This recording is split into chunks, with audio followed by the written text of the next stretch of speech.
വർഗീയത പറയരുത്, വർഗീയത പ്രവർത്തിക്കുകയുമരുത്. മാത്യു ഇല്ലത്തുപറമ്പിൽ.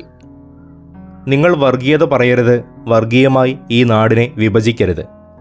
അടുത്ത കാലത്ത് നാട്ടിലെ ഉത്തരവാദിത്തപ്പെട്ട ചില രാഷ്ട്രീയക്കാർ ക്രൈസ്തവ നേതാക്കൾക്ക് ധാർമ്മിക രോഷത്തോടെ കൊടുത്ത ഉപദേശമാണിത്. വഖഫ് ബോർഡ് നോട്ടീസിനെ തുടർന്ന് മുനമ്പത്ത് നടക്കുന്ന കുടിയൊഴിപ്പിക്കൽ നീക്കത്തിനെതിരെ ശബ്ദമുയർത്തിയവരോടായിരുന്നു ഈ ആഹ്വാനം. രാജ്യദ്രോഹ പരിപാടിയിലേക്കാണ് നിങ്ങൾ കാലെടുത്ത് വയ്ക്കുന്നത്. സ്വന്തം ശരീരത്തിൽ തീ കൊളുത്തി ഈ നാടിനെ കത്തിക്കരുത് എന്ന മട്ടിലായിരുന്നു അവരുടെ സാരോപദേശത്തിൻ്റെ ഒഴുക്ക്. ക്രൈസ്തവർ രാഷ്ട്രീയ കാര്യങ്ങളിൽ അഭിപ്രായം പറഞ്ഞു തുടങ്ങിയാൽ അതിനെതിരെ കേരളത്തിൽ കുറച്ചു കാലമായി ചിലർ പ്രയോഗിക്കുന്ന ഒരു ചെറുകിട രാഷ്ട്രീയ തന്ത്രമാണിത്.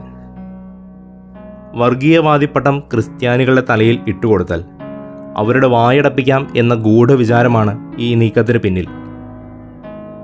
പൊതുജീവിതത്തിൽ അനാവശ്യമായി പേരുദോഷം വരുത്തിവെക്കേണ്ട എന്ന് ചിന്തിക്കുന്ന ക്രൈസ്തവർ കുറച്ചധികമുണ്ടല്ലോ. മുനമ്പം സമരത്തിൻ്റെ പശ്ചാത്തലത്തിൽ വർഗീയത പാടില്ല എന്ന ഉപദേശം കാര്യമായി തന്നെ എടുക്കണം.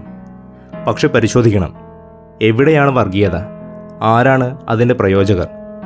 ആരാണ് അതിൻ്റെ പ്രയോക്താക്കൾ? വർഗീയത ഒഴിവാക്കണമെന്ന് പറയുന്ന രാഷ്ട്രീയ നേതാക്കൾക്ക് നല്ല നിശ്ചയമുണ്ട്. മുനമ്പം വിഷയത്തിൽ വർഗീയതയുടെ അദൃശ്യ മർമ്മമുണ്ട്. പക്ഷെ നിങ്ങൾ അതിൽ തുടരുത്. അതൊക്കെ ഞങ്ങൾ സൗകര്യം പോലെ ഉപയോഗിച്ചു കൊള്ളാം. അതായത് ഞങ്ങളുടെ രാഷ്ട്രീയ നേട്ടത്തിന് വേണ്ടി വർഗീയ പ്രീണനം നടത്തും, വർഗീയ വിഭജനം നടത്തും. യാതൊരു നാണവുമില്ലാതെ ക്രിസ്ത്യൻ, ഹിന്ദു, മുസ്ലിം വോട്ട് എന്നൊക്കെ പറയും. മുനമ്പം വിഷയത്തിലാകട്ടെ ഒരു മതസമൂഹത്തിൻ്റെ വ്യക്തി നിയമം അതുമായി യാതൊരു ബന്ധവുമില്ലാത്ത ജനങ്ങളുടെ മേൽ അടിച്ചേൽപ്പിക്കുന്നു. അതായത് പണം കൊടുത്തു വാങ്ങി നികുതി അടച്ചുകൊണ്ടിരിക്കുന്ന ഭൂമിക്ക് ഒരു മതനിയമപ്രകാരം വേറെ അവകാശികളുണ്ടെന്ന് ഉടമകളോട് പറയുന്ന ഒരു നിയമം ഈ നാട്ടിൽ ഉണ്ടാക്കി വച്ചിരിക്കുന്നു. ഇതല്ലേ വർഗീയത? മറ്റുള്ളവരുടെ കിടപ്പാടം കയ്യേറാൻ പ്രാപ്തിയുള്ള വർഗീയത. പാർലമെൻറ്റിൽ നിയമ ഭേദഗതി കൊണ്ട് മാത്രം പരിഹരിക്കപ്പെടുന്ന ഒരു വിഷയത്തിൽ ജുഡീഷ്യൽ കമ്മീഷനെ നിയമിക്കുന്നതിൻ്റെ വിരോധാഭാസവും ഒടുവിൽ കാണേണ്ടി വരുന്നു. വർഗീയത പാടില്ല എന്ന ഉപദേശം ഏകപക്ഷീയമാകരുത്. വർഗീയ ഭണം വിടർത്തിയാടിയ സംഭവങ്ങൾ പലത് കേരളത്തിൽ ഉണ്ടായിട്ടുണ്ട്. മതബിംബങ്ങൾ നിന്ദിക്കപ്പെട്ട സംഭവങ്ങൾ, യേശു ക്രിസ്തുവിനെ പിഴച്ചുപറ്റവൻ എന്ന് വിശേഷിപ്പിച്ച പ്രസംഗം, ബൈബിൾ കത്തിച്ച സംഭവം, പുൽക്കൂട് തോട്ടിലെറിഞ്ഞ സംഭവം തുടങ്ങിയ പലതും കേരളത്തിൽ നടന്നിട്ടുണ്ട്. കന്യാസ്ത്രീ മഠത്തിൽ അന്യമത ആരാധനയ്ക്കായി ഇടം ചോദിച്ച് ഇരച്ചു കയറിയത് അടുത്ത കാലത്താണ്. അന്യമതസ്ഥരോട് മലരും കുന്തിരിക്കവും കരുതി വയ്ക്കാനുള്ള മുന്നറിയിപ്പ് മുഴങ്ങിയതും ഈ കേരളത്തിലാണ്. തലങ്ങും വിലങ്ങും വർഗീയ വിഷം ചീറ്റിയ ഉദാഹരണങ്ങൾ അനവധിയുണ്ട്. എല്ലാം പറയുന്നില്ല.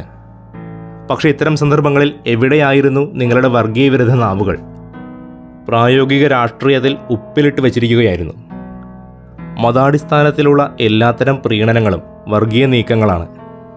ആനുകൂല്യങ്ങൾ വിതരണം ചെയ്യുന്നതിലും സർക്കാർ നിയമനങ്ങളിലും അത് സംഭവിക്കുന്നുണ്ടെങ്കിൽ അതിനെ വർഗീയത എന്ന് തന്നെ വിളിക്കണം പച്ച മലയാളത്തിൽ. മതരാഷ്ട്രവാദത്തിൻ്റെ ഏതു നീക്കവും വർഗീയതയാണ്. അതാര് നടത്തിയാലും വർഗീയമായ നീക്കങ്ങൾക്കെതിരെ സർക്കാർ നടപടിയെടുക്കുന്നില്ലെങ്കിൽ അത് സർക്കാരിൻ്റെ വർഗീയതയെയാണ് വെളിപ്പെടുത്തുന്നത്. വർഗീയ പ്രസ്ഥാനങ്ങൾ വെച്ചു നീട്ടുന്ന വോട്ട് ഞങ്ങൾക്ക് വേണ്ട എന്ന് പ്രഖ്യാപിക്കാത്ത രാഷ്ട്രീയ പാർട്ടികളും വർഗീയതയ്ക്ക് പാദസേവ ചെയ്യുകയാണ്. ഭാരതം ഏതെങ്കിലും മതക്കാരുടേത് മാത്രമാണെന്ന് വീമ്പിളക്കുന്നതും വർഗീയതയാണ്. ഇന്ത്യ എന്ന മതേതര രാഷ്ട്രത്തിൻ്റെ വിശുദ്ധ ഗ്രന്ഥം ഭരണഘടനയാണ്, ഒരു മതഗ്രന്ഥവുമല്ല. ഈ രാജ്യത്തെ വ്യവഹാര നിയമം സിവിൽ നിയമങ്ങളാണ്. അതേസമയം എല്ലാ മതവിശ്വാസികൾക്കും അവരുടെ മതഗ്രന്ഥം ഉയർത്തിപ്പിടിക്കാനുള്ള സ്വാതന്ത്ര്യമുണ്ട്. അതുപോലെ സ്വന്തം മതവിശ്വാസമനുസരിച്ചും എന്നാൽ അന്യമതവിശ്വാസികളുടെ അവകാശങ്ങൾ ഹനിക്കാതെയും ജീവിക്കാനുള്ള സ്വാതന്ത്ര്യമുണ്ട്. ഇനി മതരഹിതർക്കാകട്ടെ ഒരു മതത്തെയും പിൻപറ്റാതെയും എന്നാൽ മതവിശ്വാസികളുടെ അവകാശങ്ങൾ തകർക്കാതെയും ജീവിക്കാനുള്ള സ്വാതന്ത്ര്യമുണ്ട്. ഇതിന് എവിടെയെങ്കിലും ഭംഗം വരുമ്പോൾ അത് വിളിച്ചു പറയുന്നത് വർഗീയ വിരുദ്ധതയാണ്. എന്നാൽ മതേതര സങ്കല്പത്തിൻ്റെ ലംഘനങ്ങൾ കണ്ടില്ല എന്ന് ഉത്തരവാദിത്തപ്പെട്ടവർ നടിക്കുന്നത് കൗശലക്കാരൻ്റെ അടക്കിപ്പിടിച്ച കൊടിയ വർഗീയതയാണ്.